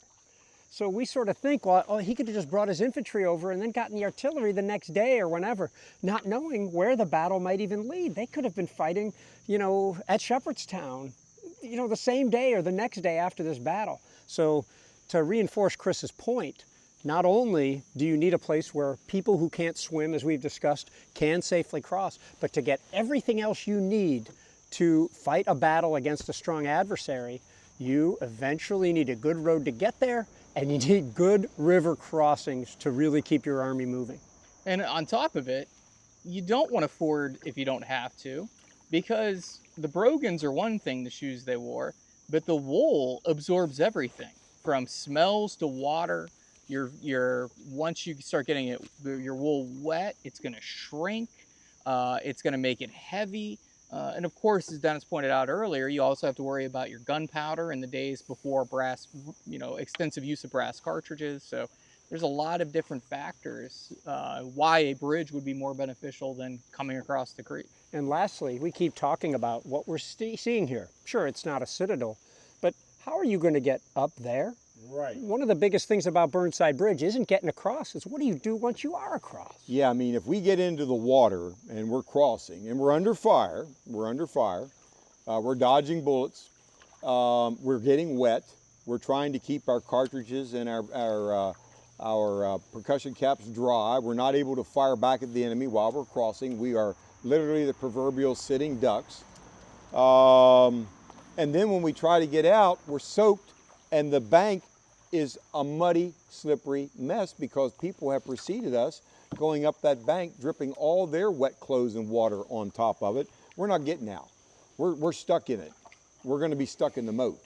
And so it was virtually impossible to consider just simply a hop, skip, and jump across the creek, as some authors have contended. And many people, even during the period, have said that Burnside erred here in spending so much time trying to figure out how to take the bridge. Let's stop here for a second and turn around. I want to show you all something. So what you see here is a modern bridge right above the Burnside Bridge. And this bridge is today what carries Burnside Bridge Road. This bridge was installed in 1964 during the Civil War Centennial as a bypass around the Burnside Bridge. Up until 1964, vehicular traffic crossed the bridge. As a little boy, as a kid, I remember coming over to Sharpsburg to visit aunts, uncles, cousins of mine, and we crossed the Burnside Bridge. It was the coolest thing in a vehicle. Now, I'm glad we don't do that anymore. I'm glad there's no traffic down there today. I'm glad that it's only for pedestrian use. And I'm glad that this is sited upstream far enough that it's not even visible from the Burnside Bridge. But if you were following the Burnside Bridge Road today, it's not on its original alignment. And this bypass takes you behind what would have been the federal position rather than through it over the old bridge. Now, Gary was asking me a question earlier about George Crook and his Ohioans. And the Ohioans, Crook's brigade, is part of the 9th Corps. They had fought at South Mountain previously. And when Burnside finally got orders to assault this position, the first maneuver was General Crook's brigade. This is where he tried to cross, right here, Gary. This is it, right here. Yeah, see the natural drop in the creek? And then also look over here to your right. You can, it's not steep. There's a lot of vegetation over here, but if we were here in the wintertime, we'd be able to see that we could climb through here. That's why that bridge is there, because that's a ravine that goes up by the Sherrick House. That is a natural ravine. So this is where Crook attempted to cross to try to outflank the Confederates at the Burnside Bridge. We are above the bridge right now. This was the first maneuver that morning.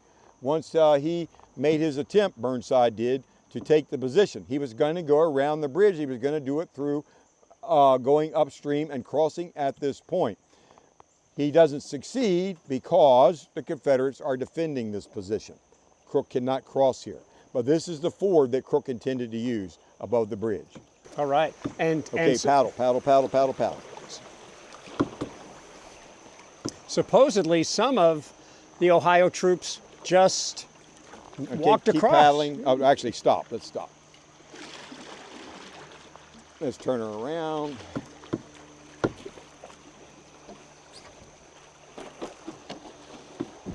Ooh, dude. No, no. Hang on. We're good. We're good. We're good. A big We're rock good. right in front of us. We're good. We're all right. No problem. Go ahead and paddle. Just paddle forward. Forward. Paddle I forward. can't tell if that big rock's still right there. No, Paddle it's good. forward. Paddle forward. It's pretty calm right up here.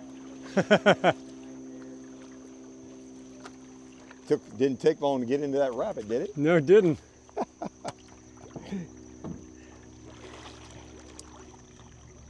So just for people watching, so there are multiple attacks on the Burnside Bridge. There's Right. sort of the 10 a.m. attempt, the noon sort of non-attempt, and the 1 o'clock attempt. You want to summarize those then? Well, I'm going to even argue that the 10 o'clock attempt was not so much an attack as it was a delay. That when the first assault is made, it's primarily to keep the Confederates frozen in position so that they cannot go to the main position further downstream at the Snavely Ford crossing. Interesting. So Burnside needs to keep the people at the bridge occupied. If he doesn't, they're just going to transfer their position down to the flanking maneuver Very position. interesting. And And let me just so- say, the Burnside Bridge is just a couple hundred yards ahead of It's us. almost- and right. that attack is coming from beyond that, up Right. this way. So we have to think of Crook's brigade as a flanking maneuver above the bridge, upstream. That doesn't succeed because the Confederates are defending the position. Then Burnside will send a force against the bridge, but not so much to take it, but to just be problematic for the Confederates that are holding the position on the opposite side, the Georgians that are up there. Keep them busy. Don't let them transfer their defensive position downstream because he needs Snavely Ford open. He can't afford to allow the Confederates to send troops down there and block him at the real crossing point. And so, you know, many of you have heard me talk about this. McClellan never intended to attack this position. His engineers came back to him and said, General, there's no way we're crossing the creek down there. The Confederates are defending it. At the time, General Walker's division, whole Confederate division is down here, over 4,000 strong. You're not going to climb these cliffs. You're not going to be able to take these heights. And let's not even think about it. The only reason that Burnside's given orders to attack down here is because Lee moves, transfers Walker's division north so that it can assist in the fight around the Dunker Church in the West Woods. And that opens this up. And McClellan is able to know about that move because the signal station on Red Hill sees it. And so it's communicated to the general that the Confederates are evacuating positions down here, opening up an opportunity for Burnside to assault. So although McClellan will tell you in his after-action reports that he intended to strike the left and strike the right simultaneously, that is pure bunk. As Colonel Potter would say in MASH, horse hockey, that was not the plan. The plan was we're going to crush Lee's left, we're going to destroy Lee's left, and we're going to force Lee to retreat from the field by attacking his left. Well, Lee counterattacks on the left, and when that happens, McClellan then decides, I need to put more pressure down here on Lee's right because Lee transferred troops from down here that were holding this position that would have made it virtually impossible for Burnside to get across, and he knew it, and McClellan knew it. But only as a result of the West Woods action and Lee needing every Confederate that was vertical up there to stop the Federal advance in the West Woods after 9 o'clock that morning. It was soon after the West Woods assault began that Burnside got orders to attack down here because McClellan was aware that Lee was transferring troops. The timing supports this too. Yes. You know, McClellan doesn't even start to order Burnside to move until 9 a.m. That 9, 10 a.m. Yeah, it doesn't get to 9, 10 Burnside till 10. Exactly Yeah. at the time the West Exactly. Woods attack is occurring. Looks like we have a question from the crowd. And they were aware that A.P. Hill is double marching his men from Harper's Ferry at this point in time, or when? They may have been visible. They're coming up through Jefferson County. They have not gotten to the river yet. They're not anywhere near the river. Hill did not leave Harper's Ferry till about 7:30 that morning, so the battle's already nearly 3 hours, well, 2.5 hours old. And so I don't know that Hill would have been visible at that point yet. Likely not visible to the Federal signal station on Red Hill. But you were saying they were in a hurry before they were reinforced from Harper's Ferry. Right, and now McClellan, as a result of the West Woods debacle, is convinced that he changes the switch. He goes from offense to defense because now McClellan psychologically thinks he's outnumbered. That's what the West Woods battle is all about, is that George McClellan at that point believes Lee's gotten so many forces up here from Harper's Ferry that now George McClellan is outnumbered on the field. That's a fantasy, but that's what he believes. Guys, let's stop here for a second so we can see this. Here it is too. I mean, we're seeing what Dennis calls the Citadel. We're seeing the strong positions of Toombs's Georgians and any other Southerners that are up there, and what the Union's going to have to confront if they cross the creek here. And there's the lovely Burnside Bridge, recently restored by the National Park Service. Sounds pretty like a good deal. It's the Burnside Bridge. That is a good deal. There used to be monuments on the corners of Burnside Yes, Bridge. in fact, as a kid, when you drove across this bridge, there was a monument on each corner. The monuments are still here. They're placed now on the Union side of the bridge, but there was a monument on each corner of the bridge, and I remember those monuments as a little boy crossing the bridge. I was just wide-eyed when my dad would drive us, our family, across this bridge, being a little kid interested in the Civil War and crossing the Burnside Bridge in our family vehicle. Wow. Yeah. I mean, you just felt it. You just felt the Civil War. And this was during the Centennial period. I was a little boy, but during the Centennial period, we could still cross the bridge in a vehicle. I hope that your car wasn't one of those that I've seen that hit the corner of the bridge and knocked some of those monuments off. One of the reasons they moved them. My dad was a better driver than that. Good. Yeah. Plus, he didn't drink. He's a good dunker. Of course.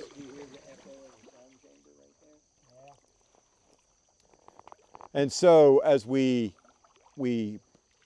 pause here, we are, just to give everyone a sense of depth, we are about 100 yards above the bridge, about 100 yards above the bridge.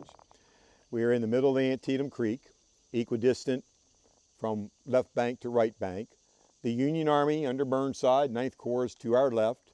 Confederates to our right. Look at the high ground that the Georgians hold. Now keep in mind, I like to use this as an example of a feudal castle. That high ground to our right, that's the wall of the castle.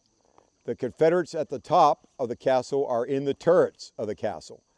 Here is the moat outside the castle, and there's your drawbridge, which of course will not retract, but there it is. That's the only way to get into the castle. Now the water here where Garry and I are right now, and keep in mind that we run a drought on September the 17th, 1862.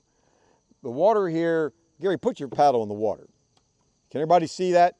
There you go. Okay, that's going to be just between the knee. That's going to be between the knee and the waist. 2.5 feet. 2.5 feet. So that's easy to walk across here.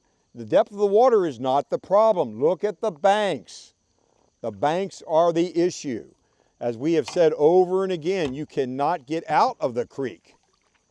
You can get in, and remember they're shooting at us from up there to our right. You can get in, you don't have time to shoot back. Too many people who come here think of this in a modern infantry assault. They see United States Army soldiers armed with M16s as individual fighting machines, leaping into this water, running across it and jumping up on the other side and attacking. Well, yeah, modern infantry will fight that way, but nobody in the Civil War fought that way. If you were an individual soldier during the Civil War, you are a lost soldier. You have to be elbow to elbow, shoulder to shoulder, side by side, your mate right beside you, and you don't break it. You don't break that line. So for those of you familiar with Civil War tactics, if you're going to try to take this position by going through this creek, you're going to do it in a linear line. Everybody's going to come down that bank in a line. Everybody's going to cross this creek in a line, and they're going to try to get out of the creek in a line. Not going to happen. Just not going to happen. And Burnside knew that. I mean, everybody knew that. That was not even it wasn't a tactical maneuver that was even possible at the time. And so the bridge is our option, but the bridge is really more a distraction. The real assault is downstream from here, about a mile, where there is another ford known as Snavely's Ford. The Union believes that it is not now protected and defended by the Confederates. They're right. Lee has transferred so many of the Confederates up north of here, nearly 2 miles from here, to the Dunker Church West Woods Theater. So they've abandoned this position. Over 4,000 Confederates have left this position. And so it's open. So over here on this side, we've got, you know, between 300 and 400 Georgians that are holding the ground, but Burnside's going to go around them instead of try to charge directly across the bridge.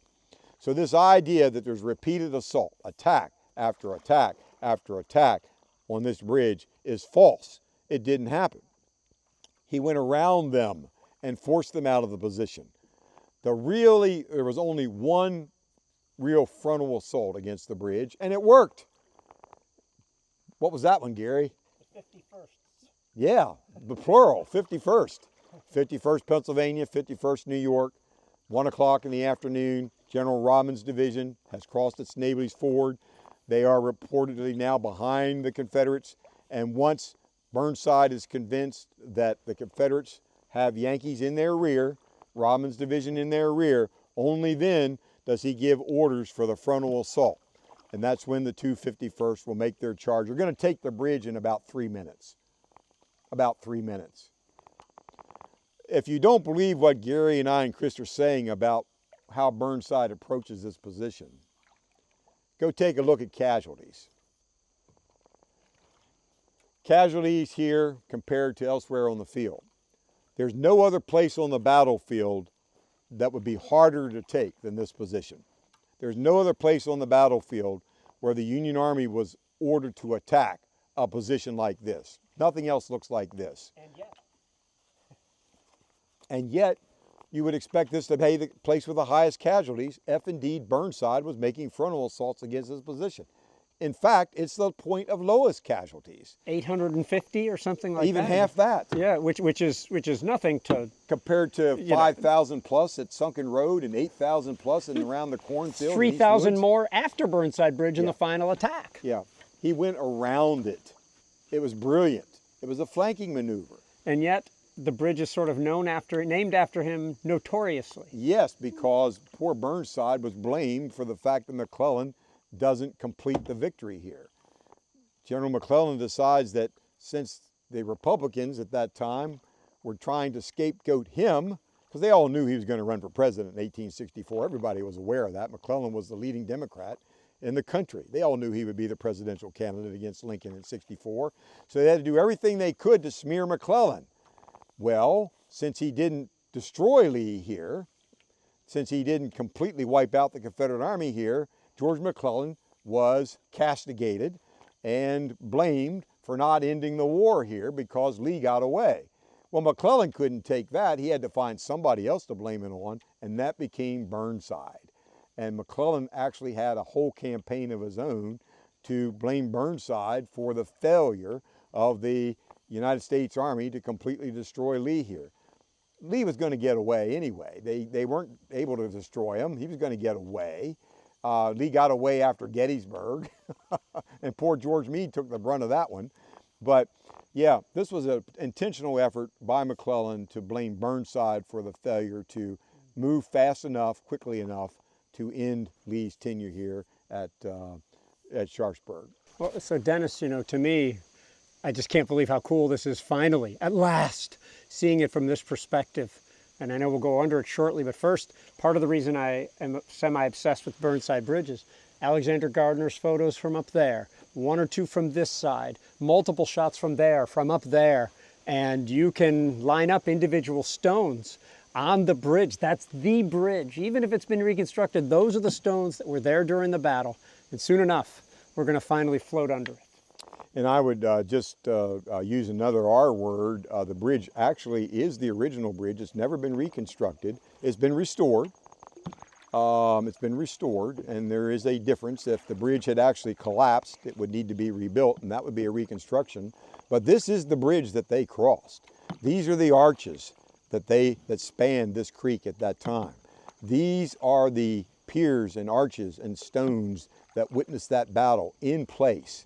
It has been restored, beautifully restored by the National Park Service, but it's the real thing. This bridge has been standing here since 1834. And let me tell you a quick story as we look at this bridge. I was here in 1996 on the high ground to our right, where the Georgian position is. and it was September of 1996. We had a hurricane come through the area and stall and dumped inches and inches of rain upon us. And I kid you not, I stood up at the Georgia defensive position, looking down on the Burnside Bridge and looking down on the raging and very angry Antietam Creek. It was mean. My friends, I kid you not, there was no bridge. The water was so high, not a single stone of this bridge was visible. Tropical Storm Fran. Tropical Storm 1996 Fran, was the year Harpers September Ferry flooded twice. 1996. Yes.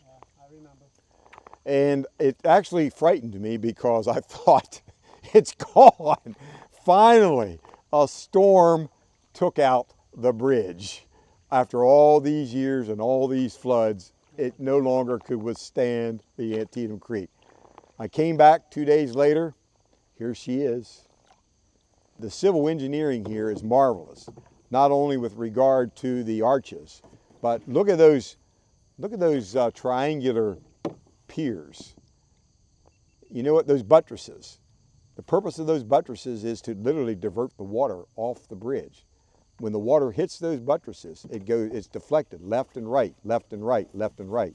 It takes water pressure off the bridge itself. So brilliantly designed and made to last. The real thing.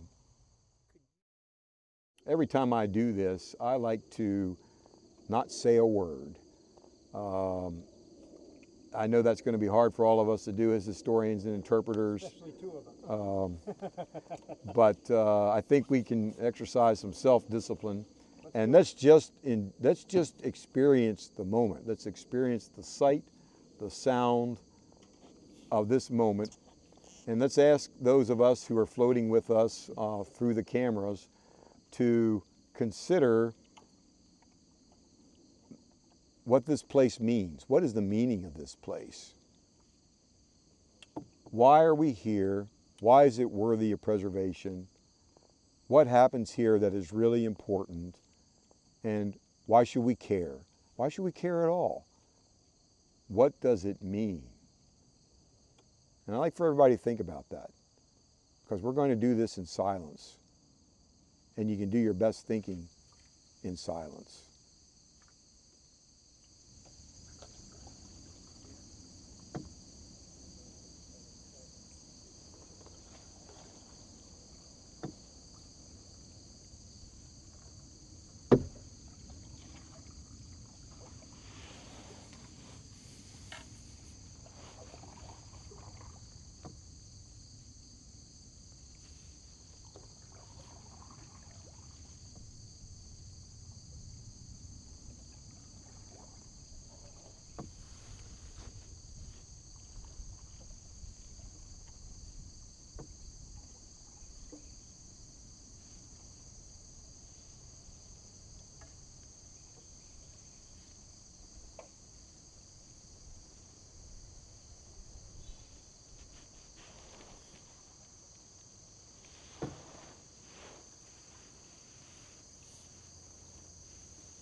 It's interesting, too, to think about the Connecticut soldiers who were in the creek right around here somewhere. 11th Connecticut. 11th Connecticut. You know, who were suffering so terribly from right above, from the pits that were made to create the bridge. Yes, the limestone excavations. Yeah. And, you know, again, seeing the steep side that I've seen so many times from that side and this, it's a little different, to be sure. How's your perspective different from the creek versus being up on the bridge? Well, it's just they're simply where they were, like, you know, or what you would have had to cross to do what everybody seems to say would have been super easy. Just go right across the creek. And I've never agreed with that, mainly because of this. Mm-hmm. Yeah, look at how steep that slope is. Like I said, that's the side of the castle. That is the side of the castle. Yeah. And when I've gone up that, it's been at a easier spot and without their shoes, their pack, their gun, you know, and it's still a challenge. It's really, really profound, something I don't use lightly. I would propose that this is deeper than it was during the battle, in part because of what we're going to see up there. Yes, yes, it is deeper, and it's still, the water is much more still. And this is because we have a dam that is downriver from the bridge, about, it's close to maybe 500 feet downstream. There's a low dam that was placed here as a water flow dam. Long after the war, like 70 years after the war. And it's used to measure the flow of the creek, and it's still in use today. They want to know what water flow is, and there's thousands of these across the country at these kinds of tributaries of major rivers. But yes, as a result, it's backed it up. And so the creek here is much deeper than it would have been historically, much deeper, and even up beyond the bridge. But if anybody listening gets anything from today, it's maybe don't focus so much on the depth, but rather on the banks and the other logistics. Banks. Exactly.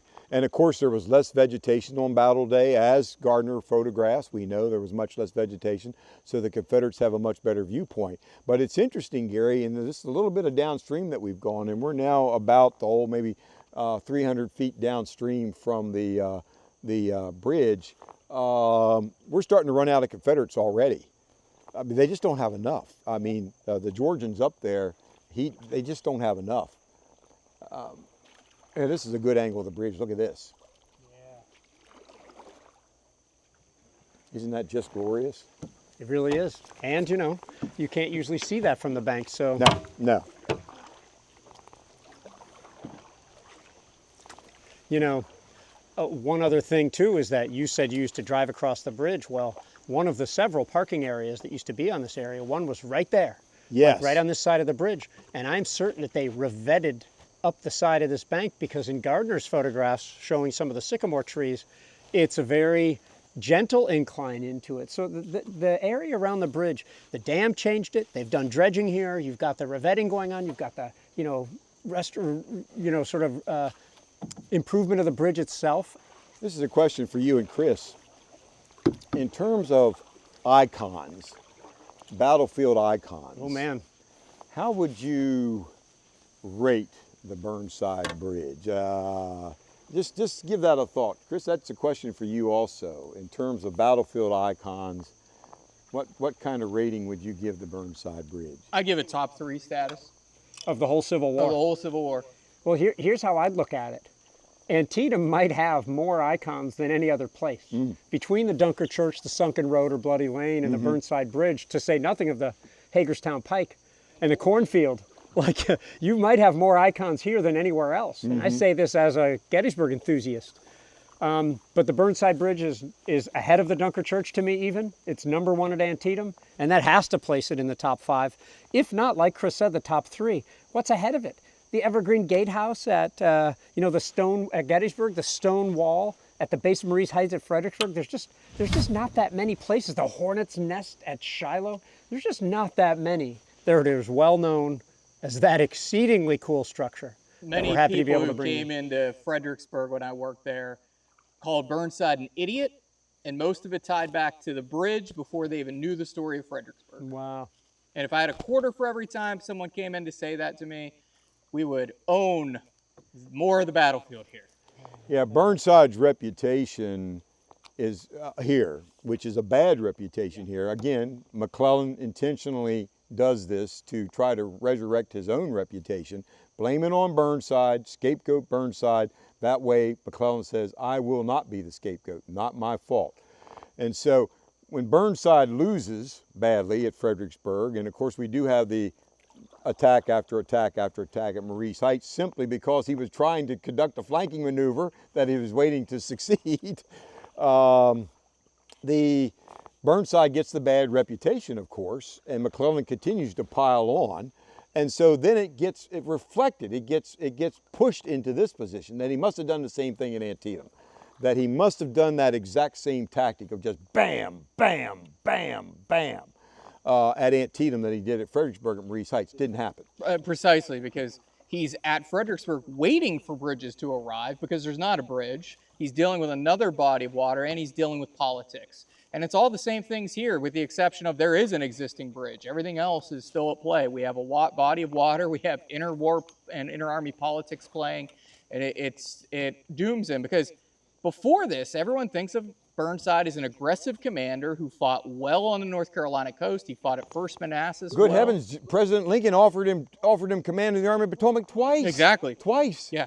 And he's not, you know, and after Fredericksburg, and believe me, that's a big muck up on his part.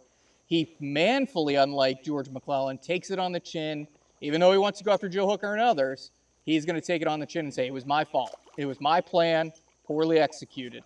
And even though, you know, everything, including Mother Nature, was against Ambrose Burnside at that point. So, you know, not to make excuses for him, but there are a lot of reasons that you take the bridge, you don't go downstream, you don't go jumping in the middle of the stream. This is a guy who was a West Point graduate. He knew George McClellan well, respected. He's a guy everybody liked. You wanted to know Ambrose Burnside. And he did very not have the ego of McClellan. Yeah. He did not have the ego of Hooker. In fact, of all of these generals that we think of during the Civil War, one that had perhaps the least ego was Burnside. Yeah. He was very humble about his own ability, too. When he told Lincoln, I don't want the Army. He's not capable of commanding it. Well, so, guys, I just, one thing I want to say before we start to head downstream more, you know, is that people, y'all watching this video, you know, we like our history simple. We like Burnside to be one thing. We like McClellan to be one thing. We want Lee to be one thing. And then people come along who learn about a particular subject, and they're called revisionists, when in fact, all they're doing is pushing against this idea of simplicity. Now, all of us, we're all guides. We tell stories so that they can be digested by people. Sometimes you need to make them simple, but that doesn't mean the nuances aren't there. And that's certainly the case with Ambrose Burnside. Yeah, of course, as both of you know, and as many of your viewers know, I have a particular affinity for Burnside. I have the great privilege of owning and residing in his headquarters. Not his battle headquarters, but his post-battle headquarters. Burnside in the 9th Corps would move from here a few days after the battle and move closer to the Potomac River and be given a very important assignment by McClellan. McClellan was convinced that Lee intended to come back across the Potomac and re-invade. And so Burnside's corps was responsible for guarding all approaches to the Potomac River from the Maryland side, all the way from Harper's Ferry to above Sharpsburg and Shepherdstown. And so quite a responsibility that he was given, and he happened to be headquartered at the home that I reside in today. And Super so cool. it's just really neat to know that General Burnside was there making important decisions after the decisions he was making here. And anybody watching should know that you can just drop by any time of the night. Dennis is ready. Okay, Garry, straight ahead into the tree, buddy. Straight ahead Dennis into is the ready tree. to have you as a guest. Uh-oh, we're supposed to go over there. it Okay, looks yeah, like. because we're going to get a little lesson on the dam. Okay, good, good. All right. If you don't paddle down here, you'll be swimming down here. So I go from a moment of silence to a moment of noise. I teach my kids the river yell, which is a yee and a haw. And I've noticed that the people that don't yee-haw tend to flip.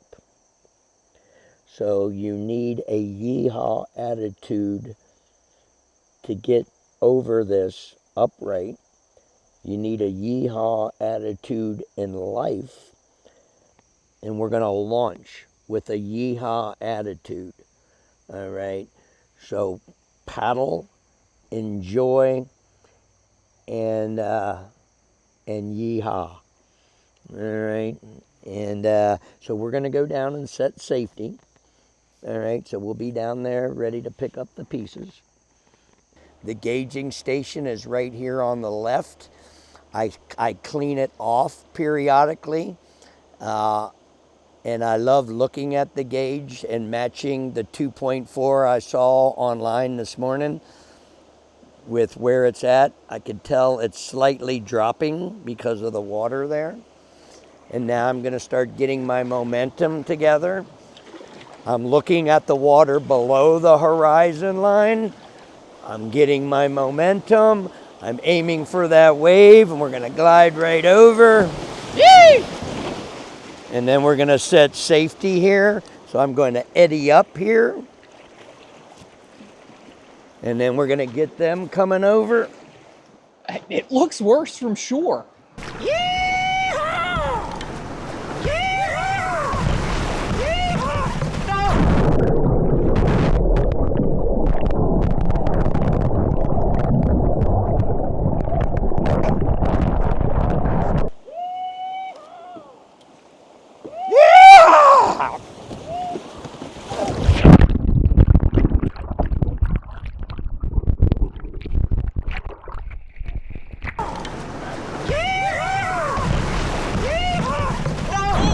Oh, they were so close.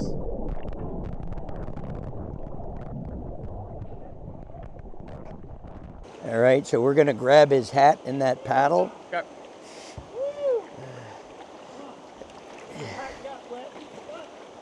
All right, you grab the paddle and the hat.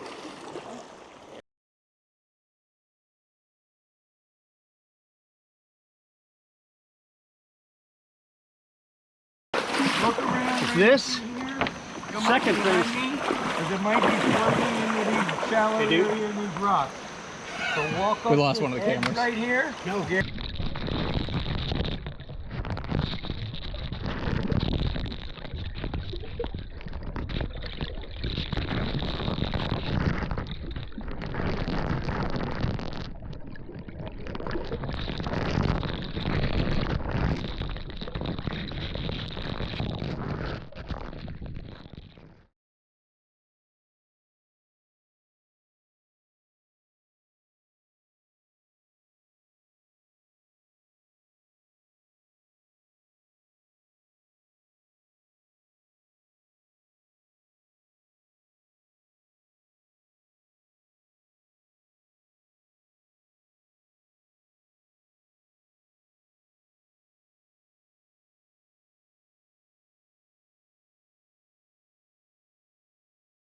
Hello, this is Trace Atkins.